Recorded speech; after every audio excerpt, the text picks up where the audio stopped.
What's up, everybody? Welcome to We Have Cool Friends, the show where we interview our cool friends about the cool things they're doing in their cool lives. I'm Greg Miller, and this is today's cool friend, Trisha Hershberger. Hey! Hey, thanks for having me. Thank you for coming through. I'm very excited to have you around. You did Games Daily today. That was cool. You did a great job, as always. You came out there. We needed the hot takes. You had them. That was really fun. Yeah, exactly. Thank you. You don't have to lie. You can. No, we talked about some really heady stuff. Sure, yeah. A lot of independent contractor stuff, right? A world you know well. Work ethics. Talk to me right now. So like I told you right before we went live, show's still in infancy right now. Okay. I've been treating them a lot like up at noon interviews, right? Where I would, in the middle of the show, I jump in and talk to people, and everybody had a great time. But somebody's called out recently, Greg, since they're your cool friends, you do a bad job of introducing them. You just start talking to them, and I have no. Trisha, okay, how do you describe yourself to someone who's learning about Trisha Hershberger for the first time? I make videos on the interwebs. So I have built my career doing on-camera hosting for channels much larger than my own, but I also have my own channels. Sure. And I primarily talk about technology and video games. Perfect. You nailed on the it. internet. Yeah. So currently I host shows for Newegg, Kingston Technology, Geek and Sundry, and Caffeine, but that's like a constantly rotating because freelance. Sure. Because the freelance hustle, and you take jobs, and then it's the entertainment industry. So even really awesome shows will have an end date in mind, and then you move on to the next project. And that, I think, is where I want to start with my questioning of you. Cool. How do you do it? People always look at kind of funny, like, oh, you guys do so many shows. Oh, man, 4 podcasts a day. This is crazy. Blah, blah. Like, sure, that's a hustle, and that's tiring, all this different stuff. I can't imagine what your Google Calendar looks like in terms of all these different gigs and Newegg and this. And I'm gonna show you. I can't imagine like how fast you've got to be moving, what you've got to be. Like, yeah, that's bad. Like, ours is bad, but it's also like me and Kevin getting breakfast is one of our things. Like, we're at least stationary for most of the days. Like, how did you get into this? Did you set off a long time ago and said, I want to be a nerdy host? No, because that wasn't a thing a long time ago. So I've been doing this for a while, and when I started, I got a degree in classical theater, which is a degree that I don't think people should waste money on, and I wouldn't recommend because... Where'd you get it from? DeSales University, which at the time when I started there, it was called Allentown College, and it's one of the better known theater schools on the East Coast. So it's in Pennsylvania, and they partner with the Pennsylvania Shakespeare Festival, so you can get internships with the Pennsylvania Shakespeare Festival, and then have EMC points towards your equity card and that's the guild for stage. Okay. Cool. So it's like SAG, but for stage. Gotcha.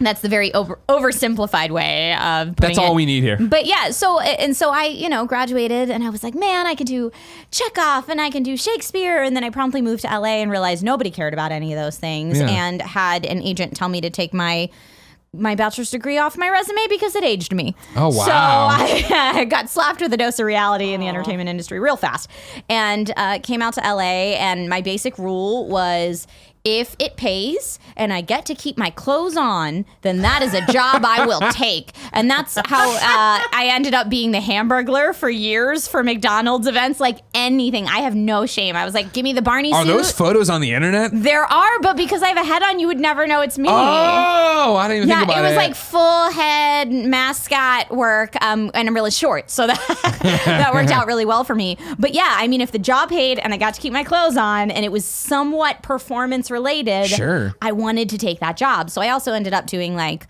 auto show spokesperson work for years. If you go to your local city auto show and see the people standing up on the spinning stage with the car. Let me tell you about this Ford Eldorado. Yep. Did that for years, like anything even adjacent, because I just wanted to work. Sure. And I wasn't having much luck in the more traditional like commercial TV film, because I moved out to Los Angeles and didn't know anybody. And a big part of it is who you know. So wait, full stop. Full stop.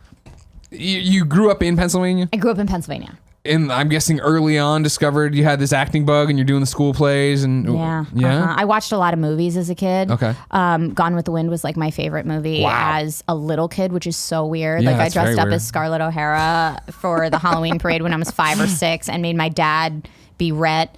And I like gave him his line he had to say while we walked past the judges. Like I was that kid. Wow. But yeah, so that was the bug from way back. I just knew I wanted to perform. I wanted to entertain. And then, so fast forward to being out in LA and not having a ton of luck in the more traditional entertainment scene. Also because I was really short and kind of quirky when quirky was not in. Oh, okay. Yeah. So this was way in like the early days, kind of as G4 was just up and coming. Sure. Not even really a thing yet. So traditional Hollywood looks at you and tries to type you into different categories. And people didn't know where to type me. So I was having a hard time. And then I kind of tripped and fell into YouTube, as I like to say it. So one of the many auditions I went to was on a Saturday morning. And it just said Untitled Online News Show. And I was like, great, this will be fine. And it said prepare 3 stories. And this is like world news, like not fun news like you and I talk about now, Greg. This is like world news. So I prepared 3 news stories on index cards and I went in and I said my piece and it was fine. And then they asked me, what do you know about tech? I was like, what? But at the time, I was working for Samsung's IT department as my day job. Oh my God. So I was like, yeah, I can tell you whatever you want about tech. Like, I got this. Because tech was just a hobby of mine that through doing spokesmodel work at CES led to a full-time job because that's how things happen. And then they said, and do you play video games? So like, I think they said, what's your favorite video game? And my answer was PC or console. Nice. Dominated it. At this time, I didn't even know that like having a career in gaming was something that was even a thing. Well, I mean, with all due respect for talking about where you're putting it, like it really wasn't yet, right? That was the thing of like people. I was talking to some people over the weekend about what I do, and it was cool. So you're like you're a host. I'm like, well, yeah, but like that's not how it all. And like, how did that start? And I'm like, well, I came out to SF to write about games, and then the job evolved into the camera work. Like I remember like how weird it was to have Chobot at IGN, where it was like, wait, she just hosts stuff? Like that's what? Like why is that a thing? Like why are we doing that? Like that was like the perception people had. So even when G4 started, it was like, what is this? How are you? This ain't gonna work. Yeah, it's crazy to me now that people will go to college saying, I want to have a career in games journalism, because that was not a thing when I went to school. They say actually a lot of jobs that people have 10 years from now probably don't even exist now. So for those of you considering higher education, keep that in mind. But yeah, so they ask me all these questions, ask me what books I read and what movies I watch. And this is usually the part of the audition where I fall flat on my face, because in hosting auditions in Los Angeles at this time as a female, you get asked, so what do you know about the Kardashians? And I was like, honestly, nothing. And so this is where I would lose the job. Like my read was fine, but that's not my area of expertise at all. And this was the first audition that I went into, and when I said, I read this author you probably haven't heard of named George R.R. Martin, and because this was way before the Game of Thrones TV show was a thing. And when I started saying the stuff that I was into, and when I asked PC or console, I noticed them perk up. And I left that audition and I thought, I don't know what this audition was really for, but I think I definitely nailed it. Whatever it was, I think this was good. And then a few days later, I was called in for a screen test for a YouTube channel that had just started, which eventually became known as SourceFed. At that time, it was still called 20 Minutes or Less. Oh, wow. So very early days. Yeah. And I started being brought in as a fill-in host. At that time, there were 3 main hosts on SourceFed, Joe, Elliott, and Lee, for anyone who followed that channel. And I was brought in if like Lee had a dentist appointment and couldn't be there that morning or something like that. And that was world news. But I learned after they asked me if I wanted to come on full time that they were developing a nerd channel, SourceFed Nerd, and they wanted to bring on personalities that could develop content for that channel. Now, up to this point in my career, I had only done the front of camera stuff. So asking me to develop content, to come in and write my own stories, and I didn't have a degree in journalism. Like all of this was brand new to me. But I was so thankful for the opportunity that I jumped in head first. Oh, yeah, totally. And it ended up working out. I was at that channel for 3 years, and that helped me to build an audience to the point where I could then go freelance and work other places. So after that job, I worked for about a year developing content for The Escapist, and then I moved to Comic-Con's network, Comic-Con HQ, and did their daily news show, which incorporated a little bit of everything. You had to work with that Carboni, though. I love him so much.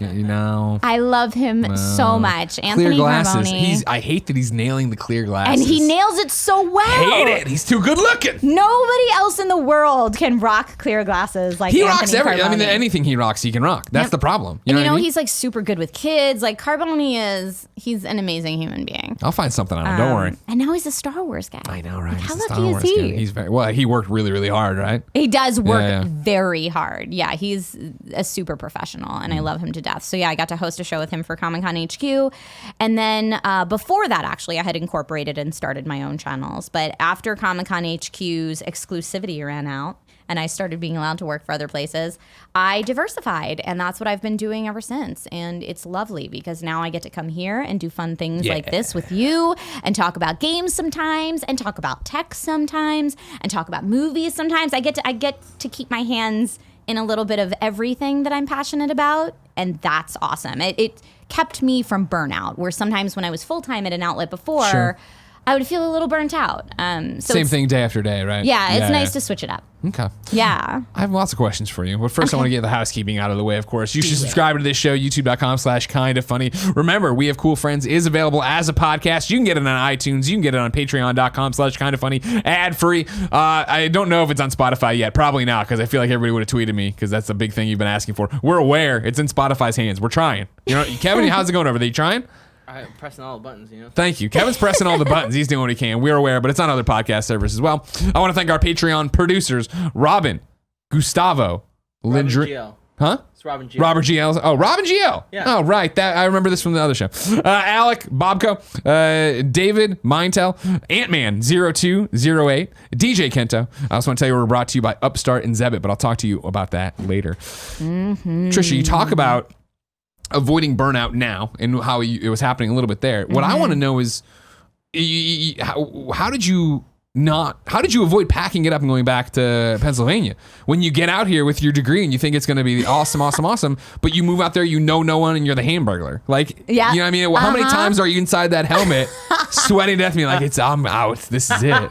You know, it's just being stubborn. Yeah? Yeah, it's just being stubborn and thinking, you know, I moved out here with the thought of I'm going to live in a cardboard box and not be able to pay any of my bills. And that might last for 20 years, and that's okay because I'm pursuing what I love. So just naive idealism all over the place. And eventually my hard work paid off, and it was definitely when preparation meets opportunity kind of moment that I told you about, where they just happened to ask me things I was interested in at an audition that I probably might not have even gone on. Like, you never know. And I remember one of the first conversations you and I ever had, Greg, where you were asking me how I got into working in the video games industry, and I kind of told you the truncated version of that story, and you were like, oh, so you got like really lucky. And I'm like, yes, I 100% did, as opposed to someone like you who started in editorial I got really lucky too, and though. print work. Well, we all got really lucky to some degree. Yeah. But you were set to work Laser in video focused. games. This is what I was going to do. That's exactly Yeah. what you want to do. Whereas I always say, like, I kind of tripped and fell into it. Yeah. And just, I found a part of the industry where I was allowed to just be myself. And that was something up until that point I had not experienced at all. I was always going to auditions trying to fit in a certain box, trying to be a certain type. And this was the first time that people were like, just be you. Because if you're not you, people are going to smell it from a mile away. This is the internet. The beauty of YouTube, right? Yeah. The beauty of the internet. Just be yourself. And to me, that was so freeing and wonderful that I thought, this is where I want to stay.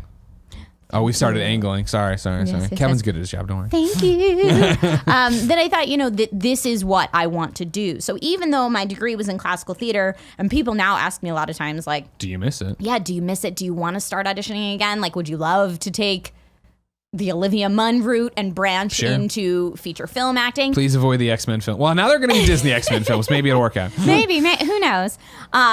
Although if someone offered me that opportunity, I would obviously Are you kidding me? say, I would get into a Fox yes, X-Men please. film in 2 seconds. Right? 100%. Greg, yes. we've recast the Blob. You in? I'm like, here I go. I mean, for God's sake, I was the hamburger griller for 3 years. I'm not very picky. I would take that opportunity.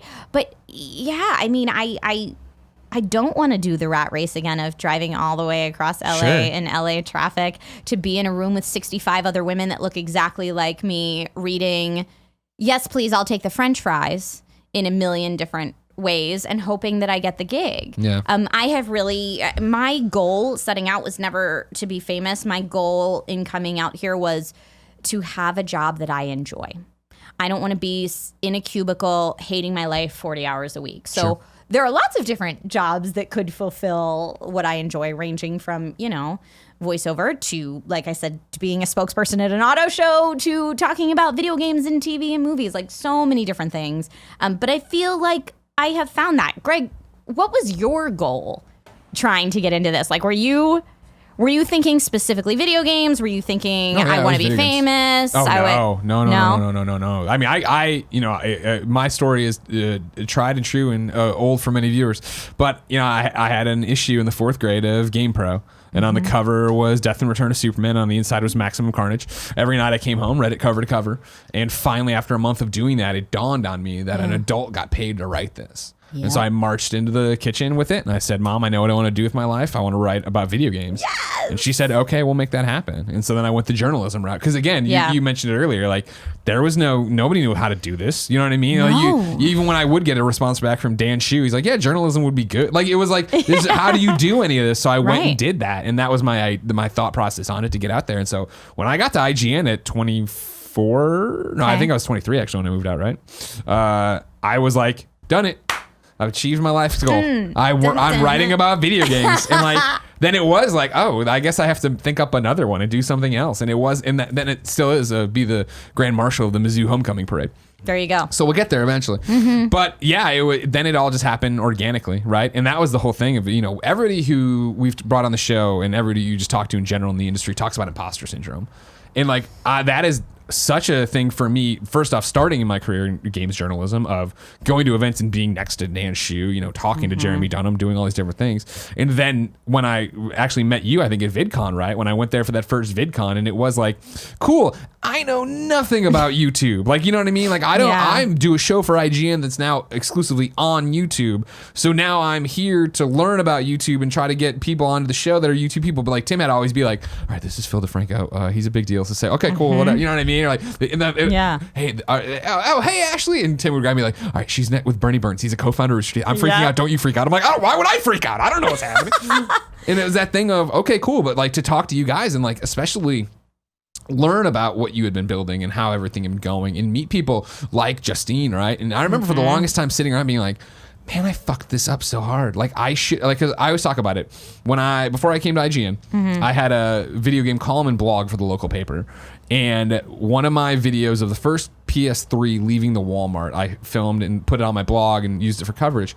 And the video blew up. And it was the first time I had ever gotten an email from YouTube like, you should monetize this. Do you want to monetize this? And I remember like, what a weird thing, and deleting and never thinking about it. And so when I got to VidCon and was leaving that VidCon thinking about starting my channel, which would become kind of funny, it was that thing of like, I fucked this up. Why didn't I turn the camera around and talk about video games? Why I could have millions of subscribers like Phil, like Justine, like, and it was that thing of, man, I fucked it up, not realizing I had been doing that in reverse, just building it at IGN, like you're talking about, of having a platform and building something there and building cachet, honestly, in myself in a way I didn't understand until we left and started our own thing and found that the success we have. And so, it was a super weird trajectory for me. I never thought any of this. Like, you know what I mean? Like, that was never what the goal was. Right. Like, how often in interviews do you get asked, like, so did you start with your own YouTube channel and then grow to, and it's like, no. Yeah. No, I didn't. I started on Philip DeFranco's YouTube channel that he created called SourceFed. But I was the same as you. I didn't really know a lot about that world going in. Like, I remember, I think it was the second day I was in studio for SourceFed, someone had said to me, oh, have you met Phil yet? And I was like, Phil. Totally. Like, I got hired for online news show. No clue. So you learn about that world very quickly. And then I think, it takes a special person to learn about that world and say, I'm going to do that. I'm going to do that for myself. I was probably a year and a half into SourceFed before that light bulb went off of, I've been doing this all wrong. I write the content. We film it on a plain white wall. Why am I not doing this in my house? Yeah. And that's when I started my YouTube channel, which fortunately or unfortunately, depending how you look at it, I always prioritized my hosting gigs before my own personal channel. Sure. So I didn't invest the time and energy in the way that you guys have to this channel. So it remains like my baby side project that when I have spare time to post there, I do. But that's great because then the people who are following you there and watching those videos are the core fans, right? They're the ones that are going to follow you anywhere you go. Yeah, one would hope. But my personal channel is also weird because at the time I had a non-compete on the types of content I could make. Yeah. So I couldn't talk about gaming or tech or movies or comics or because SourceFed Nerd covered all of those things. Welcome to the origin of Kind of Funny. Yeah, right. Where like IGN was like, you can do a YouTube channel. You cannot talk about anything you cover here. So you guys just did funny hangout times. Right. Yeah. It was a conversation with Colin where we talked about everything not video games and not comics. And then it was Oreo-ration where I reviewed Oreo cookies. And then it became the Game Over Greggy show where we couldn't talk about anything that IGN would ever want to talk about. And then we talked about things IGN definitely didn't want any of their personalities talking about. And then we'd be pulled into rooms of like, why the fuck is there a headline? Why don't Americans wash their butthole? I'm like, well, why don't we have bidets everywhere? Because bidets are amazing. Yeah, exactly. Side note. But yeah, so my channel became this like weird kind of vloggy thing, which you were on the Naked Truth. The Naked Truth, But a lot of people that follow me there, I feel like follow me for more lifestyle driven content. So when I put a random gadget review or some gaming stuff on there, it's a smaller portion of my total subscriber base that is interested in that. It's funny because my likes to dislikes are always amazing on those videos, but less eyeballs overall. Sure. Yeah. And it's very funny to me when people who are not familiar with the work that I've done over the years go to my channel to see who I am and they think I'm a vlogger. I'm like, no, super not true.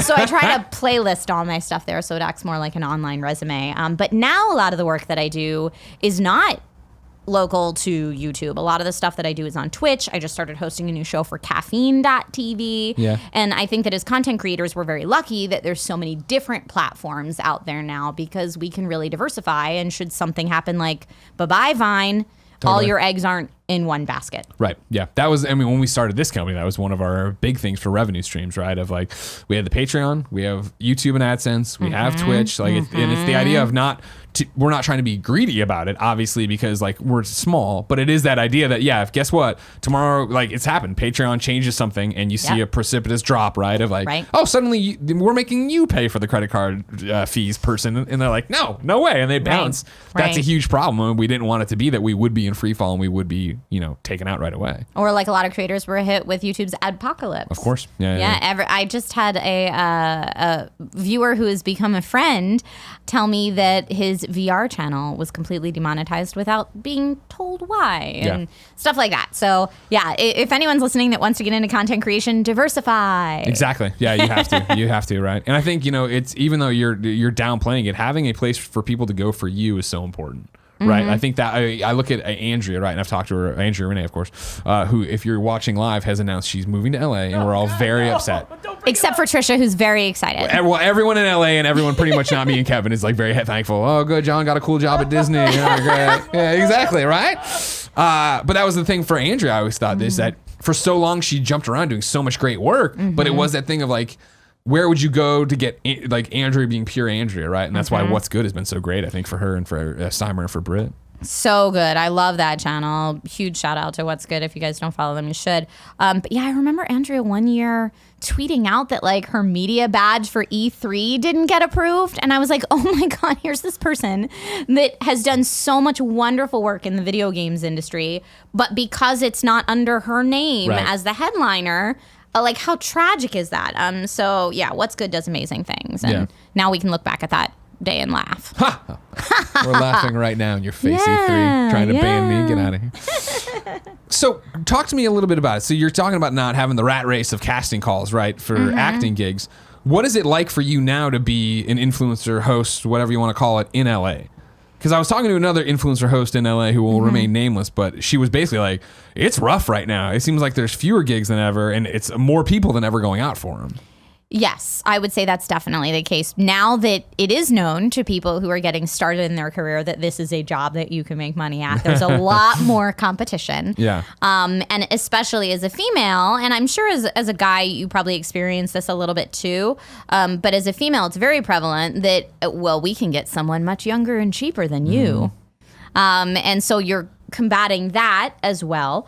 But yeah, it's a lot of maintaining connections and networking and hoping that your work speaks for itself and your professionalism speaks for itself. And I don't know. I mean, for me, I was inspired to have a job that I have fun doing from the Tom Hanks movie Big. that was my moment of saying an adult got paid to do this. Watching that movie, I was like, he gets paid to play all day and I want to do that. Yeah. So I'm just going to ride this wave for as long as I am fortunate enough to have work. And I always tell my husbando that someday when all the hosting work dries up, because inevitably I'm sure that it will, I might just full-time Twitch stream. Yeah, right. Because I love it. I love it so much. It takes me back to being a kid and playing video games with my friends at my house because local co-op was all there was. There was no online co-op. And now my couch is just a lot bigger. And it has a lot more people in it. And it's my Twitch chat.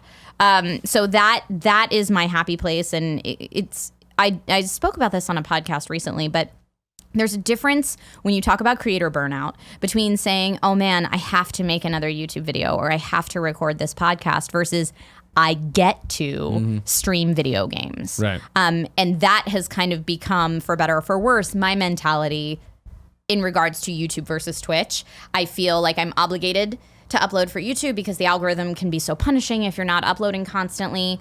Versus Twitch, where I just am sitting down in my gaming chair to play games, and there are people that hang out with me while I do that, and it's fun. And I think maybe because I haven't thought about it as a business, Sure. And well, that's when it all changes. Yeah, I don't really care if the game that I'm streaming is going to bring in more eyeballs. I probably should go out of my way to collab with more streamers that will help swap audiences, but because I don't think about it as a business, it's just my me time. Yeah. Now, that being said, if I went Twitch streaming full time, I would probably have to start thinking about some of those things. But in the meantime, it's just fun. So should hosting work dry up, that'll be the case. But yeah, hosting work and even traditional, if you can even say traditional influencer work, social media advertising, the whole landscape on that is changing. We were talking about it beforehand. Steve Zaragoza, right? He put up the tweet the other day of just like, hey, there's not that much happening at Comic-Con for influencers and stuff. If you're looking for a thing, and I was like, man, Steve, I think of it, and I know Steve, obviously. Steve and the Valley folk are such the top of the game. It's weird. It's weird for me, because we're SF, right? Like we get influencer deals, and I do hosting, obviously, and all sorts of crazy stuff. But it's not the bread and butter, right? Kind of Funny is the bread and butter. This is 90% of my time, and then it's the random, hey, do you want to host this Comic-Con? Oh, sure, whatever. Yeah, and I'll go do that. Whereas it seems like for if you're in LA, and maybe for Steve in particular on his tweet, right, it seems like it's more of a 50-50 thing as he's trying to do all these different things. Yeah, I think the breakdown's a little bit different for everybody. I think like my last year worked out to be something like 70% hosting income, 20% influencer, and then the other 10% was like my YouTube and my Twitch and kind of all that extra stuff that comes in from there. But yeah, as the landscape changes, I feel like you just got to get on the surfboard and ride the wave and go with it and hope that you can earn enough to make a living. And I haven't done the Patreon game yet, but I know you guys do. And at some point, maybe I will venture into that territory too. But yeah, it's very interesting to keep an eye on. And Steve, before he did that tweet, texted me and was like, hey, have you heard of any influencer work going on at SDCC? Because a lot of times I will get approached about work that for one reason or another may not be right for me, but I'm always happy to refer friends that I know will do a good job with it. Because I believe in paying it forward, and what goes around comes around. And someday I feel like that may be work that comes back in my lap at some point. But also because then I feel like I get to maintain a good relationship with whatever brand. Like just before we recorded this, a friend of mine who works for a very popular brand that I will not mention called and said, hey, I have an influencer deal for SDCC. Who do you think might be right for this? And that's a brand that I do continued repeated work for. So I'm happy to help them in that process because I know at some point they will reach back out for me with something. And yeah, it's just being as professional as possible. Well, I think that speaks to such a core value that attracted me at that first VidCon to what YouTube is, or was, or I think still is, right? But it was this line in one of the panels I'll never forget that's like, there is no competition. There's just collaboration. Like, don't ever think of another channel or another personalities or whoever as like being your competition. You need to beat them. It's just a chance to collaborate with somebody. And ever since we left, or I left that panel, like that was my mindset. And that was like, I think you saw a definitive turn in my career even before we left of like, all of a sudden I was popping up on Giant Bomb more, right? Or like as soon as we were gone, I was over on GameSpot. Like there was different things of these people who I think traditionally, and I you know, because when I came into IGN, like GameSpot wasn't allowed to talk to us at events. Like, you know what I mean? That's a way different GameSpot. That's a way different GameSpot. Wow, Nobody who was a part of that works there anymore. But me and Brad from Giant Bomb now will joke around about that every so often when we run back together. Because like it was a different thing of it was Jets versus Sharks. Like you didn't interact. And it was such a leaving that VidCon of like, oh, right, that is such an old mentality that doesn't help anybody in the long run. Like, why would you do that? Yeah, it's definitely more like once you kind of understand that, like if I collab with another tech channel, it's not an either or situation. Yeah. People can subscribe to both. Hey, and you know, if you cover similar types of things but in a different voice, there's a good chance that they will subscribe to both. Yeah. So you're only helping each other. Yeah, I mean, that was the other thing that was saying all of that. It still was when Easy Allies was getting ready to start. And it was like, okay, cool. Like we had been the first, like one of the first big Patreon success stories, but knowing they were about to happen, it was like, okay, what's about to happen when they come to Patreon? Are our numbers going to drop? Is our revenue, and it's no, it didn't, Not right? at Like all. our kids who wanted to be their kids supported, and then they brought in a whole different audience that was suddenly like, oh, well, I'm going to support other people on Patreon, and they went and found us. Heck yeah. And it's been awesome to see that continue to happen and continue to grow and continue to collaborate on that level. And I've also found that within the kind of digital scene of content creation, people are very humble and very respectful and very willing to collaborate, which is a marked difference from what I hear the traditional scene is like. And I was recently speaking with the lovely person that does my hair and makeup on my caffeine show because I'm lucky enough to have a hair and makeup person on that show. She was saying what a big difference it is working with digital talent versus traditional talent because people, you know, her experience of it was that, you know, people can seem entitled or, you know, very demanding, whereas everyone in the digital scene is just so like, thank you so much for being here. I really appreciate you. And I find that when I talk to other digital creators, like it's all like, oh man, we do the same thing and not that many people do what we do. So let's be friends and talk about it. Yeah.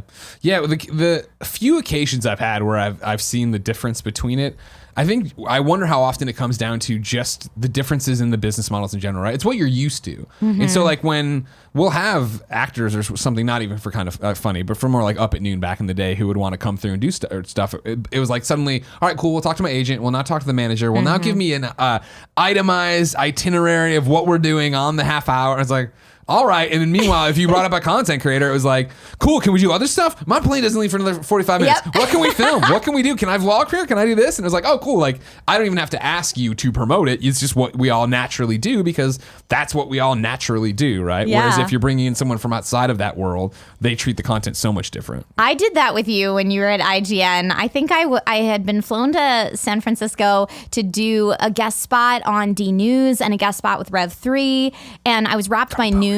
Yeah, Carboni. I was wrapped by noon, and I don't think my plane took off until 5. Yeah. So I just texted probably Sean Finnegan at the time and was like, hey, I'm in San Fran and free till 5. Do you want me to come by the office? And he was like, yes, we'll put you in stuff. And I think they just threw me into 2 videos with you, maybe even. And it was just like, awesome. Yay, I'm here. So exciting. Yeah, well, that's what it's all about, right? Like, that's what it'll happen all the time. You know, Mega Ran? Mega Ran is coming through for We Have Cool Friends in a couple months, but Mega Ran is the classic, hey, I want to be in town on like a Sunday night. Can we do something? I'm like, I can't make everybody, I'm sorry. You know what I mean? Like, it's like when I can't do the, hey, I'm doing a crazy, I'm here, can we do, and I'm like, no, we're booked all day or this is happening. It always breaks my heart because I don't want anybody to ever get the impression that we're like, no, we're strictly scheduled. But then you see the calendar and it's all locked on the hour. You guys are busy guys. I imagine your Google Calendar looks much like mine. It does. But like I said, sometimes it's just get breakfast with Kev.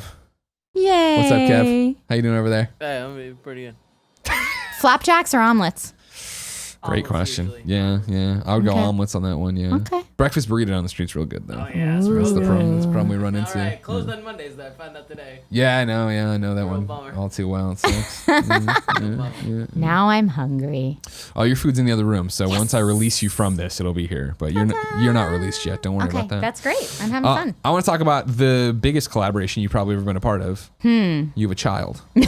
Yes. That's what I think. When I think of the plates we all spin in this job, right, Yeah. in this world. To then hear you talk about, oh, well, the Twitch stream and this caffeine show, and blah, I was like, all right, yeah, sounds a lot like. Then there's a human being that like relies on you for everything. That you're also juggling in the middle of all this. How's that Yeah. going? How old is this kid now? He is almost 2.5. Oh my God. Which is crazy because everybody says it goes so fast, but the best answer I've heard for it is the days are long, but the years are short. Ooh. Because when you're in the throes of it, it is work. Like they tell you it's work. And at least for me, I was like, I am an overachiever, multitasker. Like, I got this. I'm not worried. It is so much more than I could have ever prepared for as far as the amount of work and how hard it is. So my hat's off to anyone listening who's a parent. Your job is not easy. But, I'm still figuring out how to navigate it. And it's funny, if I was at a job for 2.5 years, I wouldn't say I'm new at this job, but I still feel like a new parent because I feel like I have no idea what I'm doing. Every day there's a new thing. Yeah. Just when you got the handle on it, he starts walking. Then it completely changes. And I mean, it's extra tough for me now because he's still at an age where everything he does, he could accidentally murder himself. So it's very, like I can't sit at my laptop and answer an email because if I look at my computer for 3 minutes to formulate a thought, he could be dangling off the edge of the stairs, like whatever. He's very curious and I'm very grateful for that, but it's tough and it's been tricky for me navigating the work-life balance, especially since he's been in the picture, because before I erred on the side of not having a very good work-life balance because I love what I do for work. Sure. So it makes it very easy to work all the time. Yep. Oh, I know that one well. Right? And then you have a tiny human that relies on you for sustenance and you can't work all the time anymore. And so navigating what that looks like moving forward it has pretty much changed as often as he's changed. Yeah. Because I still work as much as life will allow me to. And I'm very fortunate for the work coming in. But it's tricky. I mean, did you see I'm sure you saw the video of the gentleman who was on the news broadcast from his house and the kid came bounding in the background. My husband and I laughed so hard because I was like, that's totally going to be me. Like one day that's totally going to be me. And I even tried to do an episode where I was a Skype-in guest. And I want to say it was Game Talk Live when that was a show. But my nanny called out last second and I was like, you know what? It's a 1-hour broadcast. He should be napping then anyway. He was not. Of course not. So I put like a pack and play and him just off camera and got him a passy and some toys and fed him before we went live and all this kind of stuff. Long story short, screamed his face off the entire show. And so I just had my mic on mute whenever I wasn't talking. And smiled and nodded. And anytime they cut away from me, I was like, it's okay, buddy. Like trying to deal with him and then sit back up and act like nothing happened when they cut back to me. Yes, I agree with that. And then, like it was a full-on disaster. So I learned that I can't do that anymore. But that being said, some people's kids are easier than that, I hear. And that must be nice. Right? Like if you're friends with Lasercorn from Smosh Games, like he told me, oh man, having a kid's awesome because you can just like, they'll fall asleep on you, you can just play Switch. Games, yeah. And I was like, that never happened for me. I'm glad that happened for you. That never happened for me. I think I got Final Fantasy 15 right when I was, I forget what point in my pregnancy, but I was like, man, my 9th month, when I like can't move anymore, I'm just going to sit there and play Final Fantasy 15. It's going to be amazing. Never did that. That didn't happen. Why? So, you had to keep moving around? He was moving around, but I was also trying to like navigate the terror of being a freelance contractor who is now pregnant. And, not every show wants a pregnant lady to talk about video games, surprisingly. So that's so walk with me. Let's go back a few more than 9 months, right? I'm assuming you always wanted kids. Was that the idea? I always wanted kids, Okay. and I was super naive and thought, like, I used to tell people, I want 6 kids. I want a baby zoo. I'm going to have so many kids. Yeah. And talked about it very nonchalantly. And, when I wanted to do movie acting still, I was like, I'm going to pop out a baby in between each film. And don't tell me I can't do it all. I can do whatever I want. Like I said, very naive and idealistic. But yeah, I always wanted kids, but that being said, having this career that I love so much and knowing that it's probably not everyone's dream come true to have a pregnant lady talk about video games and technology on the internet, especially at that time, was very daunting. I was and going to really say, scary. I have to imagine, like, especially knowing how hard you work. You've already talked about being a workaholic or, the work-life balance. Yeah. To then get to the precipice of this decision, right? Especially because, again, and the realities of you are an on-camera host, and you understand that, the internet sucks, and there's going to be people who just don't want to work with you because of it. Yeah. So I kind of used Jessica Chobot as inspiration, and I was like, she made it happen, still killing it. So it doesn't have to mean that my career's over. Despite when I was in theater school, they did tell us if you haven't really made it by the time you're 26, especially as a female, your career is kind of shot. So this was the kind of stuff that I was thinking going into this next phase of my life. But you skated right by because you were 24. So of course, yeah, totally. But I used Jessica as inspiration, and I said, she's proof that it can be done, and I can do it too. And my husband and I had originally, it's easier when you talk about future plans to say yes to things before they're right in your lap. Sure. But we had said, okay, after we get married, we are going to pull the goalie, so to speak, and just we're not going to be trying, but we're not trying, and we'll see what happens. And he, God bless his heart, saw me still taking the pill a couple months after we were married, and was like, "Hey, what you doing?" Was it one of those like you're frozen? Like, And he was like, I thought like, do we need to have another conversation? Is there something with our relationship? Like, his mind goes anywhere. Yeah. And I was like, no, it's not that at all. At just that E3's time, coming up. I know. Well, and that's exactly where my brain was. Like, Yeah. I was like, I just got this new show with Comic-Con HQ, and I really like it, and I don't want to lose it, and all this stuff. And anyway, after a long, hard conversation, we decided there is no time that's ever going to be right. There's never the right Like, time. my husband was like, "Do you foresee a future where you're not working and saying now's the time to do this?" He was like, "I know you. You're a workaholic. You're always going to be working, so there's not going to be a perfect moment. So let's just leave it up to fate." Yeah. Which is what we did. And then, we were obviously very excited when it happened, and I navigated it as best I could. I got on the roller coaster and held on. Yeah. And it was scary because about halfway through my pregnancy, and I still hadn't really told anyone or announced it because I was able to hide it.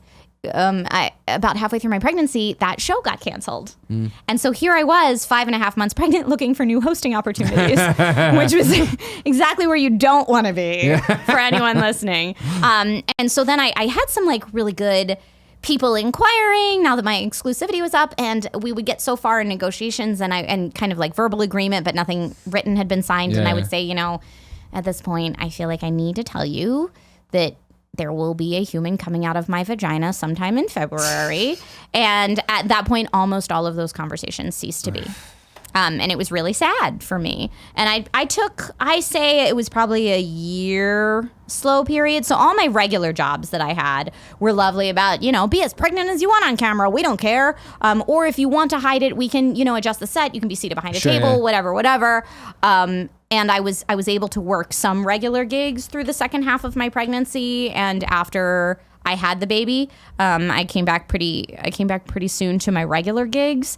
But as far as like new potential opportunities, there was about a 1-year dry spell. Wow. And that was rough. Yeah. And so when people ask, like, do you want to have another one in make-believe land? Sure, that would be great. But in the reality that is my career, I don't know that I want to take that career hit again. Yeah.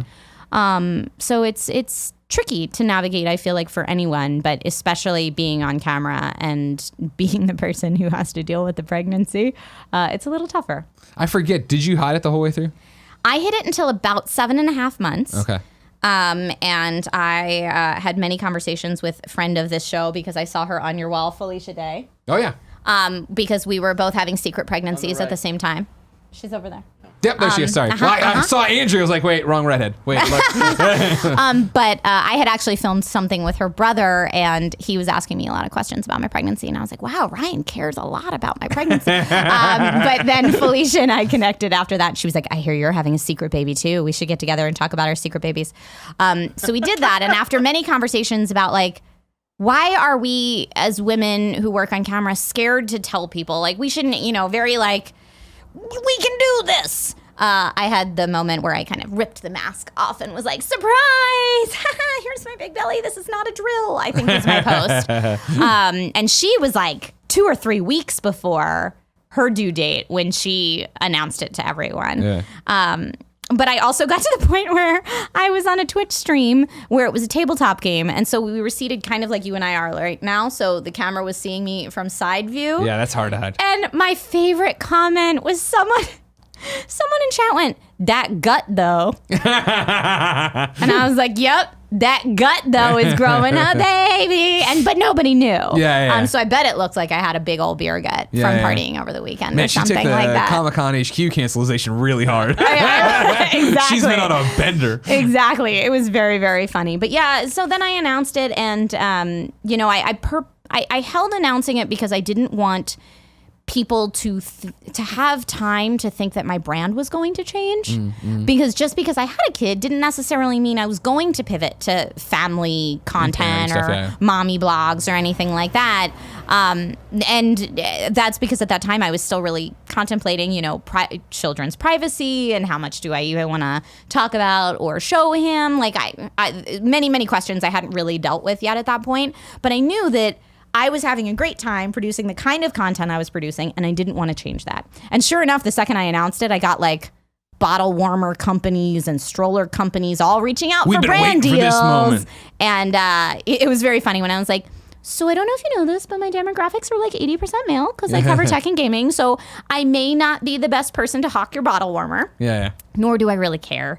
Like, I can't get excited about a bottle warmer. I'm sorry. Like, even when I was in the thick of that was just not my style. I bought stuff because I needed it to get through my day-to-day routine, not because I was like stoked about a bottle warmer. Now, that being said, weird parent devices, yes, I can get behind that. What's a weird parent device? I don't know if you saw at CES a couple years ago, this device called Mother. It was like this creepy little robot that you held cookies in front of, these like fobs. And it would do like household tasks or reminders or stuff like it. No, I don't like this. A little bizarre. I don't back this one. Maybe it helps many people. I found it very bizarre. And that kind of stuff is very funny to me. So like I wouldn't mind spreading awareness about that. But of course, in my own way, like they would have to be okay with me being like, look at this weird thing. But yeah, it's certainly been an adventure. Yeah. And definitely weird in the content creation space. So Lasercorn of Smosh Games fame and Ivan Van Norman from Geek and Sundry and I actually started a very, very niche YouTube channel called Nerds with Kids. I remember this. Where we talk about, and we still do it as often as we can upload between other jobs. We basically have a play date with our tiny humans, and sometimes content comes from it and sometimes it doesn't. Yeah. But we talk about these things that are like specific to content creation as a career, and how do you balance that with having a kid? Like, this sounds so silly and most definitely first world nerd problems. Sure. But like, I can't watch Game of Thrones at 6 p.m. because my child will be scarred for life if he sees it. And also I have to watch him. So like I can't live tweet and give my full attention to that. Sure, so I was like, blackout. I have to wait until 9 p.m. Oh my God. Go on social media, I'll black Terrible. out. For years, I had been live tweeting this because I've been a fan of the books for over 2 decades. And, but I was like, I have this tiny human now and I can't do that. Yeah.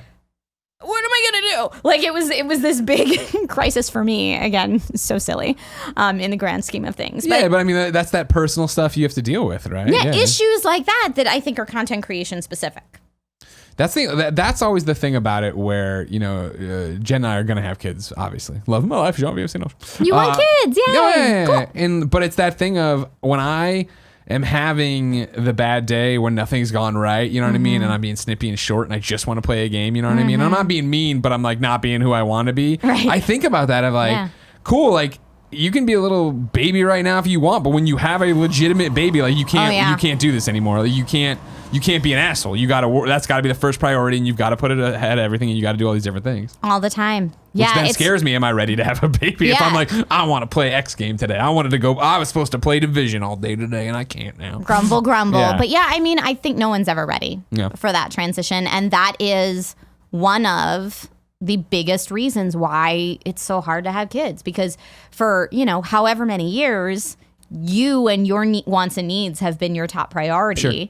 And now all of that completely has to shift to another human. And not like just 40 hours a week, like all the time.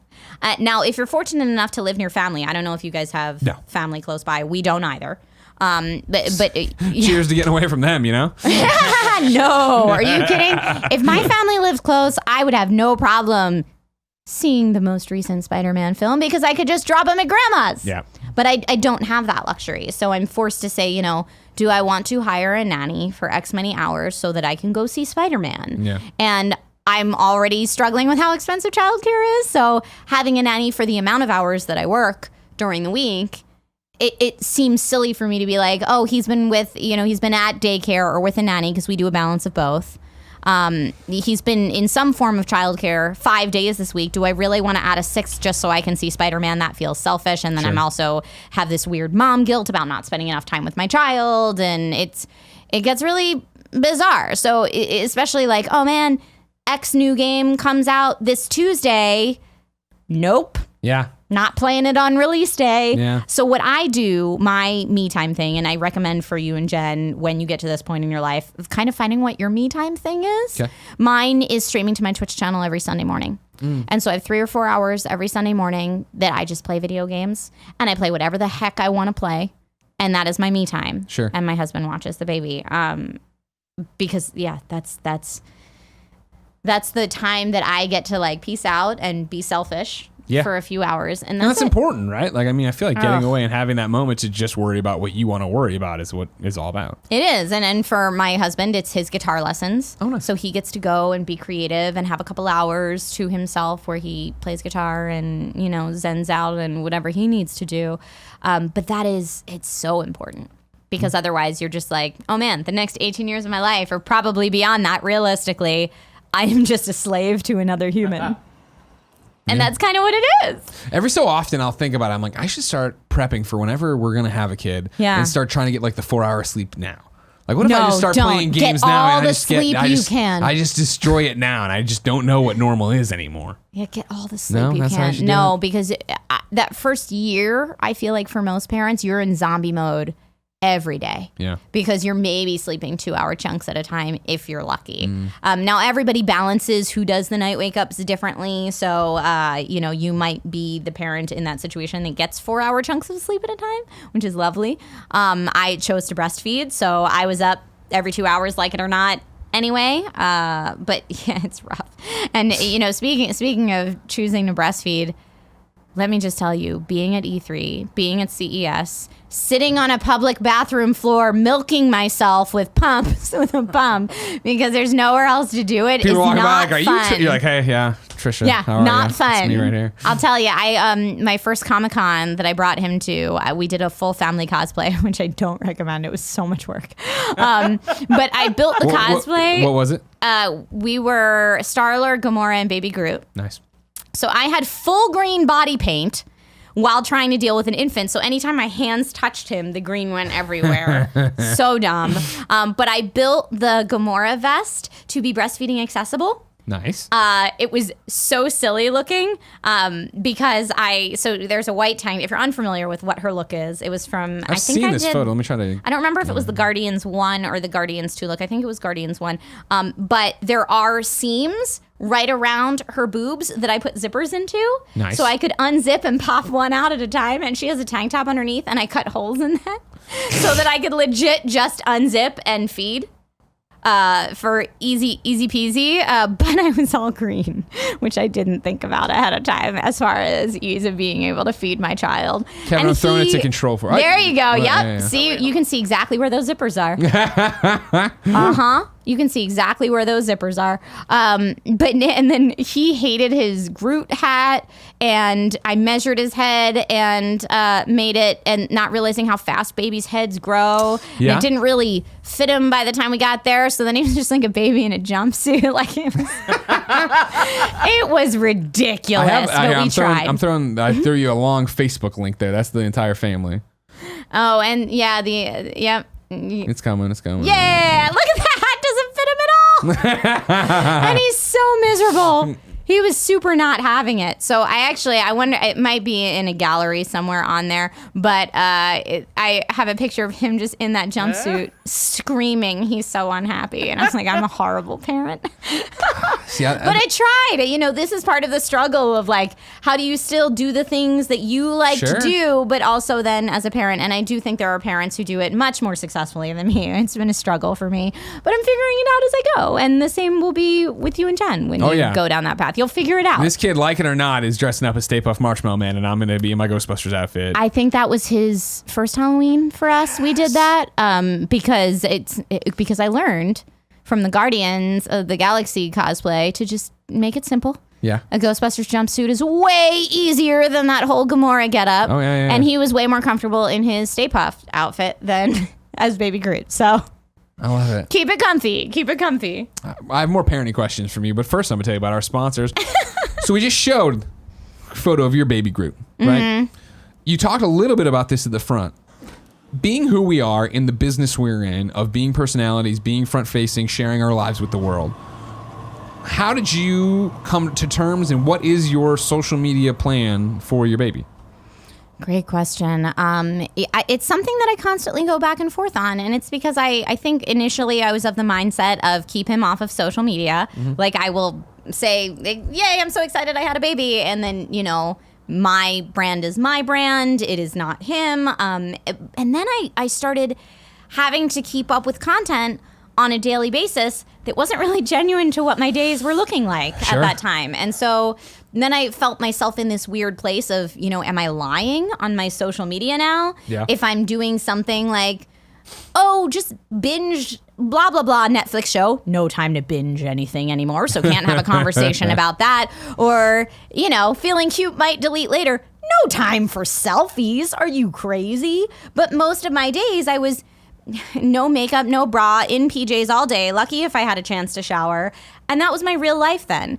But again, I didn't want my brand to become mom stuff. So it was very bizarre for me to try to navigate that. Huge shift in your life and career, right? Yeah, huge shift. And so what ended up happening was I scaled back on the amount that I post to social media. So I'm not active on every single platform every single day, unfortunately.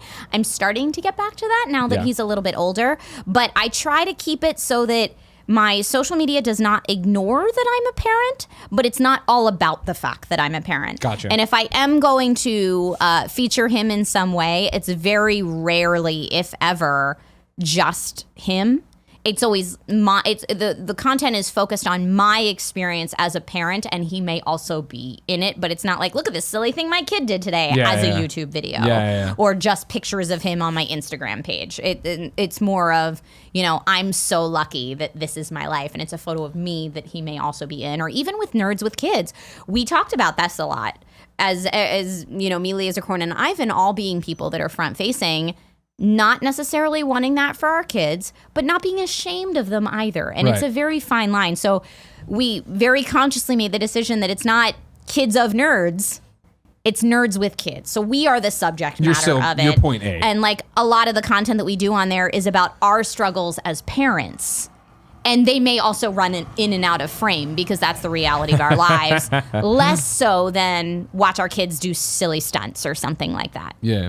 But when we first started Nerds with Kids, a lot of our viewers were really skeptical of like, I can't believe you're making a kids channel right now with so many kids channels getting in trouble for being exploitative, and it's not really a cool scene. And we had to keep saying like, this isn't really a kids channel. This is a channel if you want to go along on this crazy ride that is us figuring out how to be parents and also do our jobs.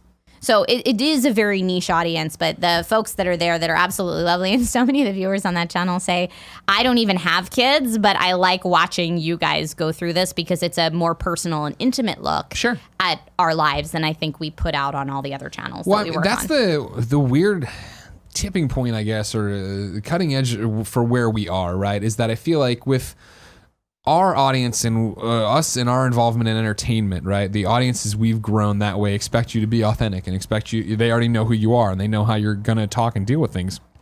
To see you go through something like that, right? Of you have a kid and how that changes. Like I was talking to some people this weekend about what I do, and they're like, "Oh, well, yeah, you skew really young because of video games." Like, no, we skew old because like people just stick with us. They're like, our journeys are their journeys, and like I know how many of the Kind of Funny best friends have kids and will tell me at a meet and greet, like, "Oh man, we can't wait for you to have kids. It's gonna be awesome to see you do this or do that." Or the vice versa, that you are younger and they see you doing it and they're like, "Well, now I have an idea of what it could look like," or I have the idea that it doesn't mean that I have to sacrifice everything that I love and I want to be part of. Totally. Yeah, and that's important, I think, to see those examples. It's super important, and I think I always attribute it to a lot of people who were children of the 80s kind of being the first generation of the home console. Sure. A lot of gamers are aging up and moving into that next phase of life. So, you know, you can have a demographic, even though you talk about gaming, you can have an older demographic. Like for me, I think a lot of my viewers have grown with me as well. And my probably average viewer is about 30. Yeah. You know, like 18 to 35 is my demographic sweet spot when I'm talking to people. And it's not 13 to 17 because I talk about games. It's just, it's realistically not. I also think that's because I look at it from a different perspective than a 13 to 17-year-old would. And my playthrough of a game will be different than like a Markiplier style, you know, very animated, very excitable. Like I'm probably commenting on, you know, the parental struggles in God of War, or I'm absolutely obsessed with the art style in such and such indie game. You know, it's going to be a little different. And that's, again, when I think about probably the far-flung days of when I do have a kid or whatever, right? But like how it will impact the content in that way, but like that I'm not scared of it. You know what I mean? Like I'm not afraid of it, of Kind of Funny losing its voice or Greg Miller not having the same voice, because it'll just have like you're talking about. It's the same way. This is not the exact same way, but similar. Of when I talked about it recently on Gamescast, of when I used to review PSP games. So many of my reviews would talk about, well, when I was on the train playing it, and so many people are like, I live in the Midwest. I'm not on a train every day, but I'm a commuter, and that's where I played my portable, right? In the same way of how the kids are going to be. And that's where the question of social media came up, because it is that thing. I live so publicly, and I love doing that. I love sharing my life and my adventures and, you know, what Jen and I are doing, even though Andy hates it, on Instagram or whatever, on Twitter. When we get to having a child, I can't imagine a life of not sharing that, right? But I have friends who aren't even in our world, are doctors, are lawyers, whatever, and they won't put up photos of their kids. They'll put the stickies over their faces and stuff. And I'm always like, that's just so interesting to me, because it's just not how and I'm more power to however you want to parent, but just like I can't imagine my experience in my life without sharing those moments. But then I don't also want to fuck it up. But I look, you talk about, you know, Chobot, right? Chobot and Blair, like they share so much of Emerson's life, and from the outside, I love that the same way you're talking about, right? Like if an idiot like Blair can be a good dad, I can be a good dad. Aw, shout out to Blair. One of the nicest human beings in the world. But yeah, you know, and same thing for you, I imagine. You don't want your entire brand to become all about parenting. I mean, is that something you and Jen have discussed, like how open you're going to be with social media when you get to that it's point? What you talk about, right? Like you can have as many conversations as you want when it's pie in the sky, you're drinking martinis on a Tuesday at Morton's. Yeah, you can do it. I miss martinis on Tuesdays. I know, you don't do that anymore when you have a tiny human. Exactly.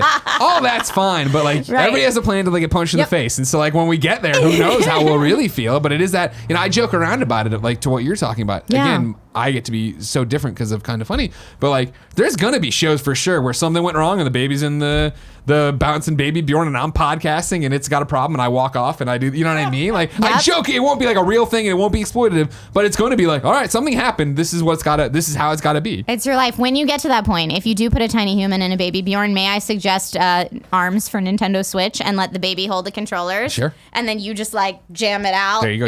You're making content. So you're making content. Oh yeah, we did that on Nerds with Kids. It was pretty funny. Because we're trying to find video games that they can enjoy, but really mine is still way too young to enjoy any kind of video games. I gave him some kind of like app where like you pop the bubbles on the tablet to see what's behind it, and he's so not interested, like at all. And one of my big fears is that he's going to grow up to be like, God, Mom, you're such a nerd. Yes. Like, you and dad play. He'll be like, hockey, bruh. No offense to people that love hockey, but like I use hockey as an example of something that I would have a hard time relating to. Yeah. Because I just don't know that world at all. But I think about it and I think, you know what? My parents had no idea about Dungeons and Dragons or Magic cards or any of the nerdy stuff I was into as a kid. And a lot of kind of the way that they tried to steer me was into things they were more knowledgeable about. Yeah. And kind of fought the things that I was naturally interested in for a long time. And I thought, you know what? I'm gonna improve upon that for the next generation and say whatever he is into, I want to support it fully. Sure. Like even if it's something I totally don't understand, you know, I'm and all kids are embarrassed of their parents. So my husband and I constantly laugh that like he's going to be so embarrassed the fact that we like get together with friends on the weekends and play D&D. Like he's going to be so embarrassed of all of that. But hopefully video games are cool enough that I envision a time when he can sit down with mommy and play video games. I'm fingers crossed. I mean, yeah, that's my dream and what you said before, my nightmare.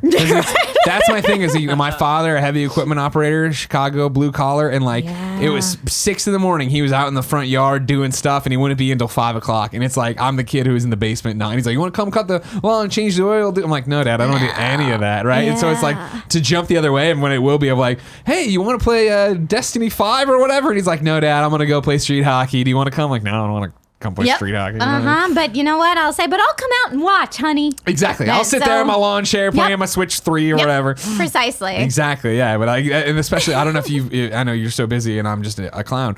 Untrue. I started this thing where I convinced Playmobil to send me all the current Ghostbuster toys. Nice. For my unborn, unconceived children. So I have the entire line of Ghostbuster Playmobil stuff socked away in the closet. Amazing. And it is that nightmare of like, what if this kid doesn't not care like about Ghostbusters?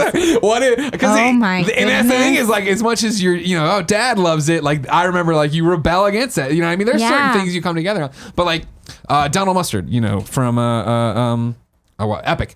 One of my favorite things he put up that like I was like, that's the future I want, right? It was actually Laura, I guess his wife, put up an Instagram post and it was in their basement, their game room, and it was 4 TVs like in a quadrant, right? One was running whatever sporting event was happening while it was happening, and the other 3 were Destiny. And it was the 2 boys and Donald playing Destiny, and I was like, that is like the dream, right? That is like the dream. When the next Division 5 hits and it is like, here you go, you know, come play with me, girl. Yep. I'm not gonna give away my kid names. Keeping those under my hat. Your child will be named Girl.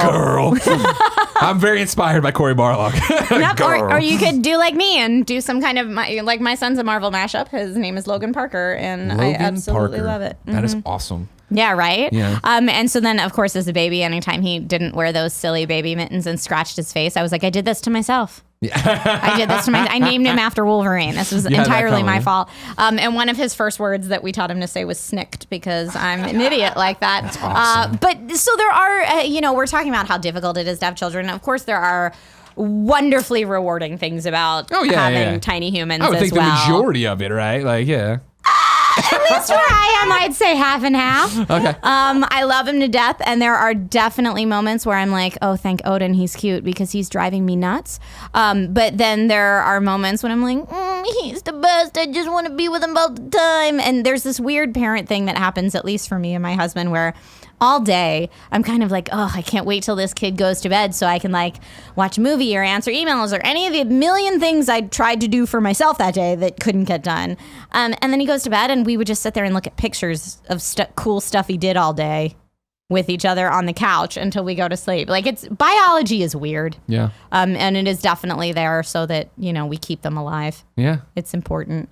But yeah, I'm always looking for panels at Comic-Con and TwitchCon and stuff like that. Now that there are more parents that do this, of how they navigate it, because I want to know. And, I, like I said, was not the first. I reached out to Jess and Blair and was like, what did you guys do? Because everybody's journey is so different. But if you can take little pointers here and there from other people, that can be so helpful. Yeah, so helpful. I wish that I had gotten to use Lasercorn's pointer of let the baby sleep on you while you play Twitch. Or while you play your Switch. Yeah. That didn't happen for me. It's a bad pointer. That's a very No, it's a great pointer if it works for you. Case. He's like, yeah, just get the headphones and like I'm like, oh, that sounds so nice. That'd be beautiful if that could happen, but it's not going to happen. Sounds so nice. But yeah, it's it's fun that so many people are starting to have kids now, because now he has like little content creator baby friends. The next generation. If you will, the next generation. Yeah, exactly. And some of them are on social media all the time and some of them aren't. The one thing I will say that seems, what I see most often is people create Instagram profiles and stuff like that for their kids that are then privatized, except for to people they know in real life. Yeah. And I thought, well, that's a nice way to do it, because then when they are of age, that they decide, their parents decide this is okay for you to open this up. They already have all of this content and probably some followers and, whatever at that point. I've thought about that. Camping on names. Right? Game over, whatever the kid's name is. You know what I mean? Yeah, just have to sit there. Yeah. Well, that's like Lasercorn is baby corn is what the internet calls his son Tyler. I'm sure he's going to grow up and love that. Hey, baby corn! Oh, God damn it. I don't think it's his handle officially, but I don't think he has a specific account. But a lot of Logan's friends do, and let me tell you, their Instagrams are hopping. Yeah. So he might get some FOMO that I don't have one of those for him. But I'm like, dude, I have a hard time keeping up with my own. I know, right? Yeah. Social media platforms. I don't have time to do one for him. Sorry, bud. Yeah, exactly. You'll get there when you get there, sir. So dumb question, I would assume, based on the name alone, but your husband's a huge nerd too. Yeah, but in different ways. Okay. So he's a big fantasy and tabletop gaming nerd. Okay. But that being said, not super into video games. Oh, okay. So we don't game together. Okay. Unless I really twist his arm. Sure. But he's doing me a favor if we game together. He also doesn't really like being front facing as far as social media and being on camera and that kind of stuff. So when I'm like, hey, what would really help is if once a week we Twitch stream together, so that I didn't feel like I was taking time away from us time, but also I could get some more hours into my Twitch channel. And he's like, most of the time he's like, hard pass. Like, thanks for the invite, Just go do baby, it. but hard pass. So, when people say oh, have you played this co-op game together? No. I tried to get him to play Divinity Original Sin 2 with me, because I was like, you like tabletop gaming? This is as close of a port as tabletop D&D as you're going to get in a video game that I've experienced, and I really think you'll like it. We played for a few hours, and then he was like, I'm done. I'd rather just be playing real D&D. And I'm like, cool, I get that, but I'd really like you to play this with me. Listen, this marriage is compromised, and you're compromising and playing this game. Right? But I would say he's a bigger Star Wars nerd than I am. And for our honeymoon, we went to Hobbiton in New Zealand, because we both share a very, very large love of Lord of the Rings. Very nice. And the Tolkien verse. So yeah. Was he a Marvel fan too for Logan Parker, or was it just whatever you want, babe? No, he's a Marvel. He's a Okay. Marvel fan as well. Okay. Yeah, he big Cap fan, big Thor fan. Nice. So yeah, and it's funny when people meet him that know me first, they kind of always assume that I got him into this stuff, which he takes lots of offense to, of course. I feel like as any spouse or partner does. When you meet them and they're like, oh, but you do that too? And it's like, yes, I have a life before my spouse or partner. Yeah. But I think a lot of times you hear outrage of that coming from the female, and in my relationship, it's the opposite. It's him. I played D&D since high school, but it's not all her, I swear. But yeah, it's really funny. But I'm glad that we can share those things together, and so that Logan can call us nerds one day when he gets older. Flips his hair. Yeah. I'm going to band practice. Bye, mom and dad. Yeah. Are there any things that you particularly love that Jen can't get down with? Well, I mean, I play way more games than Jen does. Yeah. Jen plays games, but she's very particular about her games. Got it. She'll see me start something, and I'm like, babe, maybe you'd like to play. No, not going to. Oh, God. All right, fine. So it's like Borderlands 3 is the one where she's like, I loved Borderlands before, but I played it on. This is always her thing with shooters. I played it on PC. So I can't deal with the inaccuracy of a controller. And I'm like, get that. Guess what? You're gonna learn to deal with it, Jen. You're playing Borderlands 3 co-op with me. Yeah, I won't play on a controller unless there's aim assist. Get out of here. But I'm awful at shooters regardless, whether keyboard, mouse, or controller. So what do I know? Yeah. My demo of Borderlands 3 at E3, I didn't finish it in the allotted time. You're like, this is good. See ya. Like, This you're is- only halfway This is through. as far as I got, because I died like 25 times, but you know. Yeah. No, yeah, Jen plays games, but just doesn't play the assortment that I do. You know what I mean? Got it. Very dialed Yeah. into what she wants to play. I think she's like some ridiculous amount now of Stardew Valley on Switch, which she I had played. love She had a Stardew ridiculous Valley. amount on PlayStation 4, and now she's got a Yep. ridiculous on Switch, and all I that's love going on. Stardew Valley. Great game. Yeah. Great game. Never So clicked for me. she likes indies? Oh yeah, that's what her job is. I mean, she's brand manager, and Papa Jada works pretty much strictly with indies. Yeah. Actually, strictly with indies. I get it. Indies are my jam too. Yeah, well, there you go. Talk to her about our styles. Just finished Sea of Solitude. Liked it a lot. What'd you think? Yeah, Andrea, I saw her talking about it. Loved it. She talked about it in Gamescast. I haven't gotten to it yet. It was interesting. I read a lot of mixed reviews on it. Yeah. But I read those reviews after I played it. Yeah. Or no, maybe when I was about halfway through. But I had a really good time with it. I thought it was really quite lovely, and delving into the depths of what that kind of mental illness can feel like when you're going through stuff like that was very eye-opening to me. So I thought it was very impactful. And in general, I like games that make you feel something. Yep. And this certainly fits in that category. And that's why it's on my list to play. Like it was, I feel it reminded me a lot of Gris. Did you see this one, right? Yes. The beautiful watercolor. Oh, yeah, Gris, Gris. I always think like Cree, but I'm like, no, people yell at me when I say it wrong. I used to say Gris. I used to say that too. No. It does remind you a lot of Gris. But that was my thing where I played it, and I forget how many hours I put in, and it was not even a long game, but I didn't finish it. And I came back, and I was like, I didn't like it because it's not entertaining, but I don't think it's trying to be. It's a work of art, and it wants you to take something and put. And I was like, I get it. It's just not clicking for me. Art is on or off sometimes for people. Right. Whereas like Sea of Solitude, everything I've heard where it's like, oh, it's not much game, but I'm like the subject matter and the visuals seem awesome, and I want to go play. I think you'll probably have a similar experience that you did with Gris, because Gris, I would have just played that game for the watercolor art style alone because I loved that so much. But it's the storyline that keeps you coming back to both, not necessarily the game mechanics. Yeah, exactly right. That was the thing of like the platforming in Gris. I was like, whatever, okay. Yeah, it was fine. And when you do play Sea of Solitude, it is not really a platformer. I mean, it feels more like a narrative genre game. And that's what I want. That does speak to me and does make me think I'm going to like it. So yeah, we'll see. I liked it a lot, even though there were definitely parts of, because I streamed the whole thing on my Twitch channel. There were parts of my stream that I was like, please don't let this be this. I don't know if I can continue if this is this, because since having a tiny human, any games that have anything to do with little kids being hurt affect me way differently than they did before. Not to say that before I was like, yay, kid's getting hurt. Fuck this kid. Right. But I mean, before I was like, that's horrible. I can't believe they did this. I got to get that bad guy. Now it's almost like a trigger where everything shuts down when it happens in a game, and when it surprises me in a game, especially like in What Remains of Edith Finch. Sure. That I don't want to spoil anything, but there is a chapter that has to do with a toddler. And when I got to that on stream, I was like, I know what I'm supposed to do to progress this game, and I don't think I can do it. Yeah. Like it shuts me down. Or that Dragon Cancer, like a game like that. Yeah, right. Fortunately, I played that before becoming a parent, because there's no way I could have gotten through it now. Yeah. But it affects me very differently. Now, that being said, sometimes it affects me in ways that are kind of humorous. Like God of War, it made me so ragey.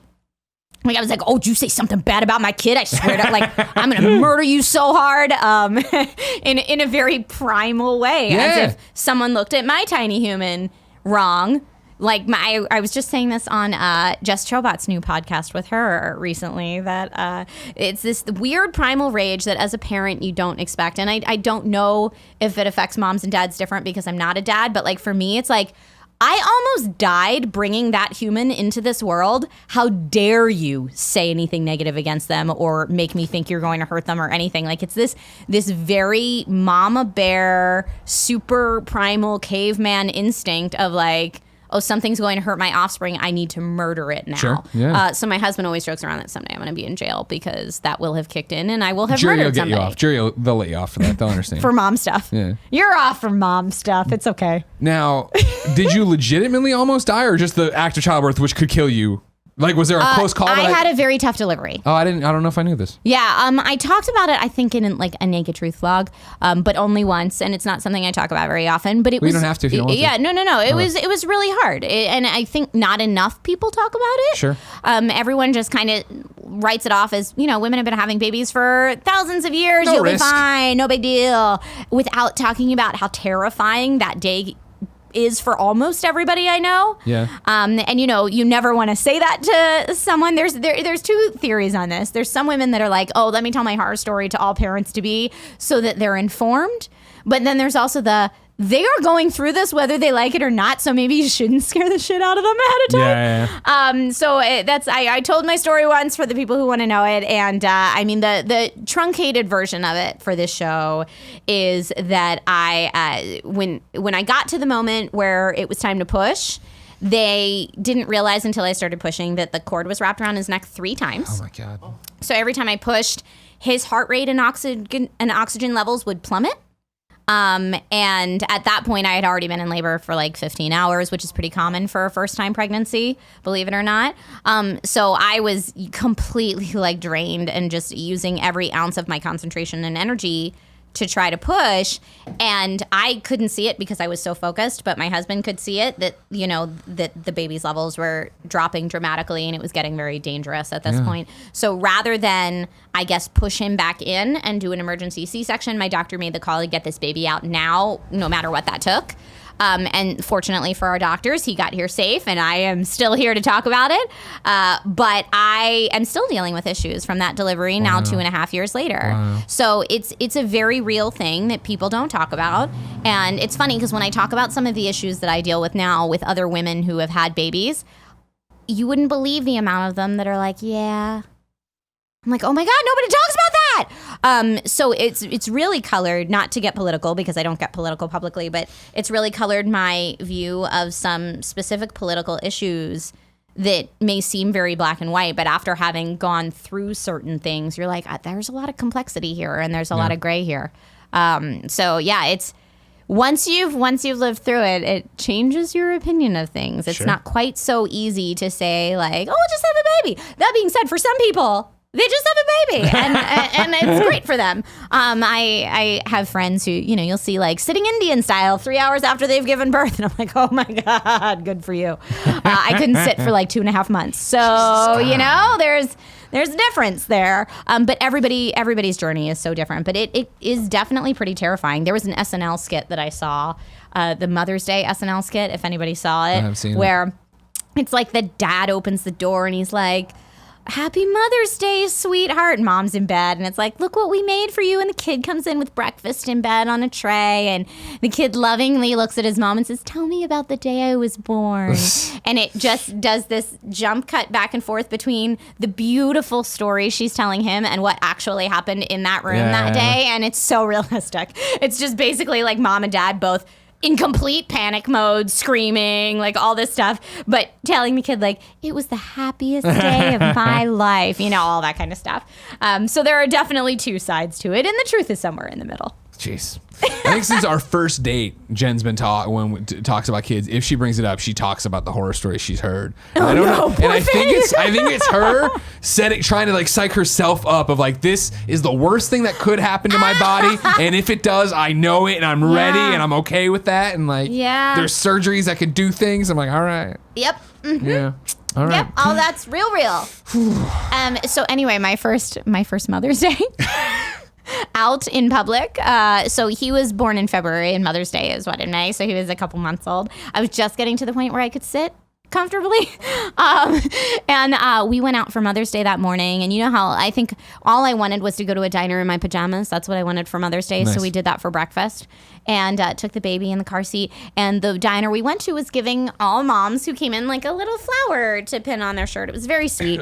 But let me tell you, I looked at everyone with a flower like, you're a goddamn superhero. Like I looked at moms so differently. Yeah. Like I was like, from like hats off, and I called my mom and I was like, you're a goddamn superhero. Like it's such a different light once you've been through it that I don't think you can really understand, even if you hear all the stories until you're in it. You're a superhero. Thanks, man.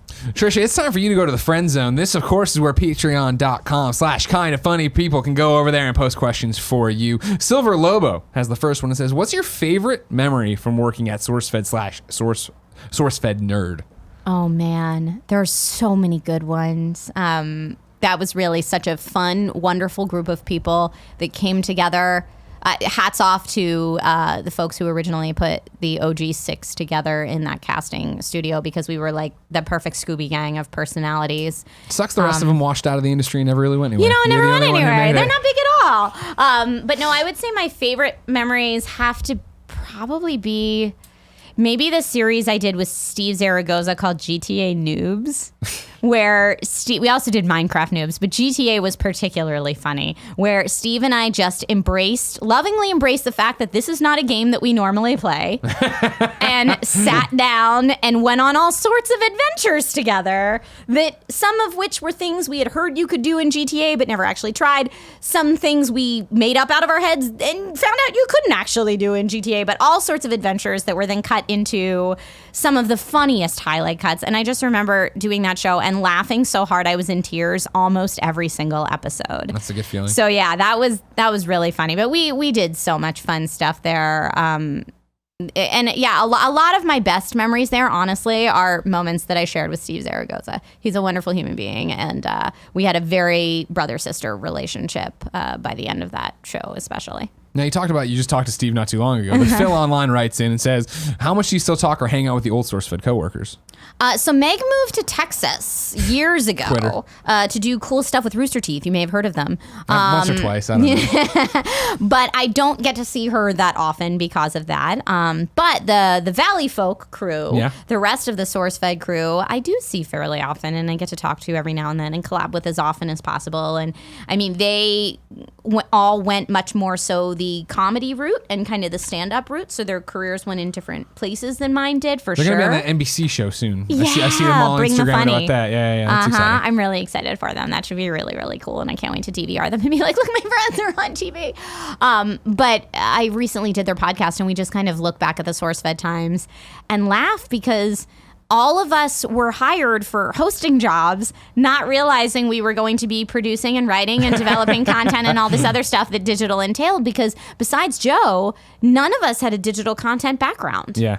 We thought we were coming in to read some stuff off a prompter, and boy, Easy were peasy. we wrong. Yeah, right? Nope, not at all. And so, we all kind of went through this trial by fire of learning YouTube from the very beginning, and we were fortunate enough to learn from Phil, who's one of the best of the best, and it was a really interesting, life-changing experience for all of us. So having gone through that together, we all feel a very familial bond, and I think we all always will.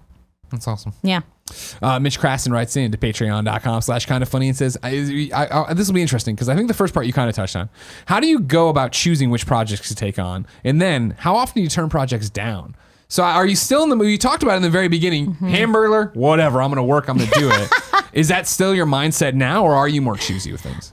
I am a little bit more choosy with things now. And I say a little bit because I still have that same no shame attitude of I will take a ridiculous job. Now I just get to be choosy about which ridiculous jobs I take. So I might still take a Hamburglar if it seemed fun at the time. But I'm fortunate enough to be at a place where I get job inquiries a lot, but I would say most of the stuff that I turn down now is either hosting shows that I don't feel I'm right for. Sure.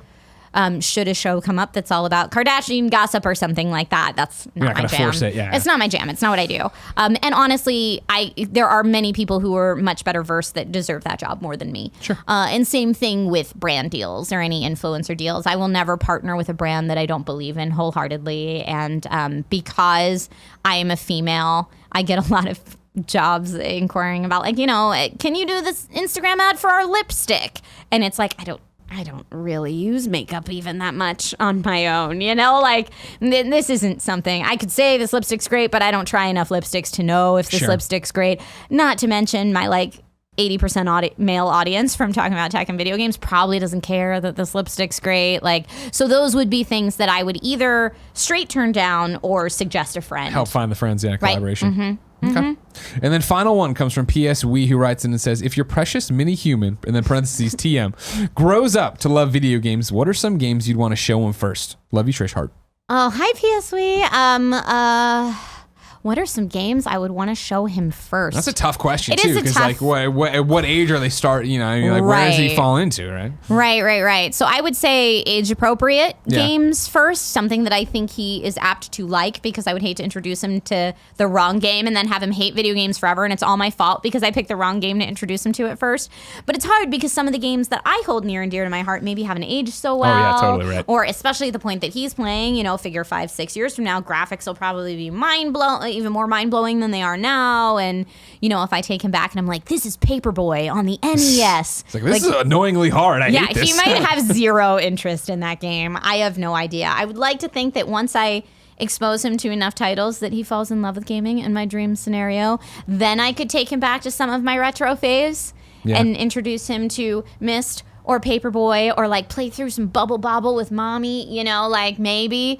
But first I would expose him to whatever was age appropriate that I think would grab his attention. Do you think you'll stay current? Because that's always, I do have friends who talk about it in our industry who are like, I'm going to start with an NES and then slowly work them up. Like my thought, I'm like, man, that's great for you. I don't have that love for retro games, number one, but also the fact that he's going to see me or she's going to see me playing PlayStation 5, whatever, right? They're going to know that that's what dad's controller is. I feel like I'd have to find stuff in that ecosystem. I also feel like he's going to see the games his friends has. Yeah. You know, and if he's used to playing 8-bit or 16-bit and then sees the amazing mind-blowing ray tracing technology that's out there now, he might be like, okay, your games suck. And I don't want that to happen either. So, yeah, I feel like it would be a mix of retro and new. And I do have an intense love for retro games because that's where I first fell in love and the nostalgia's real. Yeah. But that might not be enough to grab his attention after being exposed. I mean, it's the age-old, what order do you show them Star Wars? Sure. Question. Just make them watch Ghostbusters. You know, because if you start, just make them watch Ghostbusters instead. There is no Star Wars, just Ghostbusters. Oh, that's untrue. Why not both? Because I want to make sure they like that. I'm going to be like, they perfected movies with this one movie. That's the only movie there is. You know, it's so funny. We have a mutual appreciation of the OG Ghostbusters, and that was one of the things that my parents were kind of flabbergasted and didn't know what to do with me as a kid. Yeah. Because I don't know if you ever had this. There was some Ghostbusters book, like paperback book that I had as a kid that had a Ghostbusters fan club membership card in the back that you could like write your name on and punch out. Sure. I carried that thing with me everywhere as a kid. But my parents, well, my mom specifically, were a little more traditional, and they were like, but here's My Little Ponies and Barbies. And I was like, Ninja Turtles and Ghostbusters, because that's just the kid I was. But yeah, I had my Proton Pack with the Nerf yellow thing and like the kick out trap and my Ghostbusters fan card with me wherever I went. So anytime you talk about your love of Ghostbusters, I am right there with you. Kindred spirits.